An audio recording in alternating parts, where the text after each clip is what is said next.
নমস্কাৰ বিশেষ বাতৰিৰ সৈতে ষ্টুডিঅ'ৰ মজিয়াত মই লিপিকা। যোৰহাটত অধিবক্তা পৰিষদ যোৰহাট জিলা গোটৰ দ্বাৰা বাংলাদেশত হিন্দুৰ লগতে অন্য ধৰ্মীয় সংখ্যালঘুৰ বিৰুদ্ধে মানৱ অধিকাৰ খৰ্ব হোৱা সম্পৰ্কে আলোচনা। নিউজ নাওৰ এক বিশেষ প্ৰতিবেদন। যোৰহাটত অধিবক্তা পৰিষদ যোৰহাট জিলা গোটৰ দ্বাৰা বাংলাদেশত হিন্দুৰ লগতে অন্য ধৰ্মীয় সংখ্যালঘুৰ বিৰুদ্ধে মানৱ অধিকাৰ খৰ্ব হোৱা সম্পৰ্কে আলোচনা।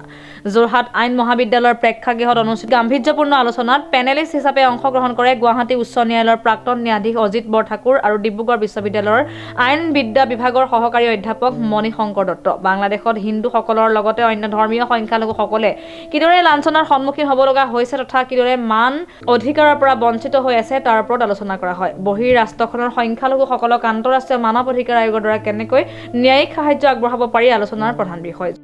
কথাখিনি আপোনাৰ উল্লেখ কৰা হৈছে। আজি গোটেই বিষয়টো চৰ্চাটোৱে আছিলে যে আন্তঃৰাষ্ট্ৰীয় যিটো আমাৰ মানৱ অধিকাৰ আইন উলংঘা হৈ আছে বাংলাদেশত হিন্দু তথা অন্যান্য ধৰ্মীয় সংখ্যালঘুসকলৰ ওপৰত।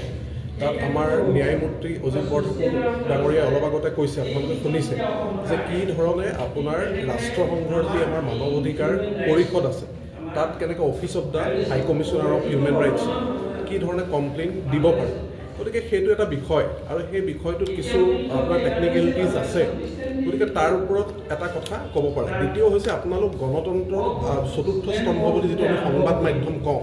আজি এনেকুৱা নহয় যে আজি যোৰহাটত কথা এটা হৈছে আৰু এইটো আন্তঃৰাষ্ট্ৰীয় পৰ্যায়ত আজি গম নাপাওঁ যে যোৰহাট আইন মহাবিদ্যালয়ত মানুহবিলাকে মানৱতাৰ ৰক্ষাৰ কাৰণে এবাৰ একত্ৰিত হৈছে, চিন্তা কৰিছে, এই কথাবিলাকো যায়। আৰু আপোনালোকে জানে যে আন্তঃৰাষ্ট্ৰীয় পৰ্যায়ত ইতিমধ্যে এই কথাটো ভাৰতৰ প্ৰধানমন্ত্ৰীয়ে নহয়, মিনিষ্ট্ৰী অফ এক্সটাৰ্নেল এফেয়াৰ্ছে নহয়, মাৰ্কিন আমাৰ নিৰ্বাচিত ৰাষ্ট্ৰপতি ডনাল্ড ট্ৰাম্পৰ পৰা আৰম্ভ কৰি গাৰ্ডিনাৰৰ পৰা আৰম্ভ কৰি আপোনাৰ UK পাৰ্লিয়ামেণ্টেৰিয়ান গোটেই কথাবিলাক উঠাইছে।